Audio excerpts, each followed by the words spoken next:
Now, I gotta tell the world the story I had. I had two dreams one time, and I don't know why. I'm gonna start off with those two dreams, right? The first dream, this was 4 years ago. I had a dream there was two Russian fighter jets dropping bombs on us. I don't know what type of bombs they were, but I know they were deadly. Dropping on us, right? People were running and stuff. And then I didn't know who the jets were. I'm thinking like it's America testing out something. That's what I'm thinking. American just testing something. Then so I asked somebody next to me, I say, hey, sir, who's dropping bombs on us? And then the cat was like, those are the Russians, it's Russia. I was like, wow. And I saw parachutes, I saw tanks connected to the parachutes. It was crazy. So it was scary. And then to know that, and then they were coming down my direction. And then I was like, uh-oh, the scariest thing I've ever dreamed before. It felt so real. That's the first dream. I had another dream. The first dream was 4 years ago. The second one, this was more recent. This was like maybe less, literally less than a year ago. The second dream was I saw Putin, the Russian president, and he had two children on his lap. One black, one white, looked like a boy and a girl. He was talking to the children. There was the news. Some lady was talking about it, saying, yo, the Russian president's gonna attack the USA, attack the cities and the sea. So I was nervous, like, whoa, attack the sea? What do you mean? You know? Don't know what that meant. Don't know if it meant attack the sea or he's gonna be on the sea and attack. I don't know. He was gonna attack the cities with missiles, strong missiles. So the lady was talking about it, African American lady. She was like, did you see the news? And as she's talking, she's telling a story. Then I seen Putin's face pop up. And Putin started talking every word she was explaining. And then I saw Putin's image. Basically what she was saying was manifesting.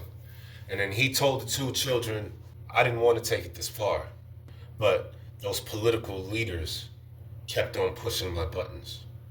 The children really didn't understand what he was saying, nor did they care, because they're kids. What do they know about politics? And then I had another dream, a third dream. Donald Trump was riding on a white horse. Donald Trump, if you're watching this, I hope you are. God willing, in Jesus' name. I'm not condemning you, man. Just be careful, man. Because I had another dream that we did go to war and they were dropping aid to us like we were the Palestinians. And that frightened me because I thought though the aid was for the Palestinians. I'm thinking, that's not for us, that's for Palestine. But it was for us. How we go from being a rich country to having plenty food, plenty money, plenty everything, and then you're dropping aid to us like we're poor. I asked the kid next to me. He looked like a little Venezuela-looking kid, a Mexican. He was some type of, one of those type of kids that look Mexican, Ecuadorian or something like that, or Venezuela or something. I asked the kid next to me, I said, kid, what's going on? And he was like, there's about to be a war. I'm going around trying to tell people, yo, there's gonna be a war. Familiar people I see around town. I said, yo, there's gonna be a war. Yo, y'all saw what, y'all heard what's happening?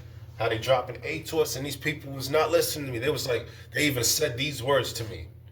We don't care about it. We ain't trying to hear all that right now. I said, okay. All I'm saying is this, Trump. If we go to war, there will be famine. That's what the aid was. Okay? There will be famine.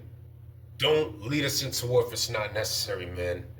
Don't prove something, bro. Don't try to just make peace.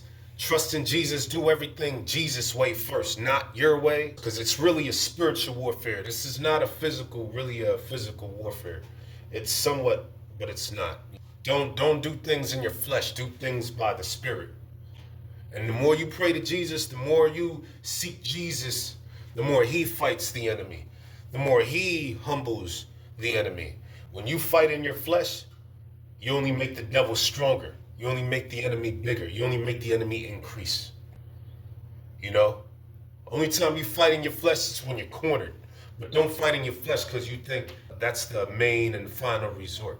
Jesus is the first resort and the last resort.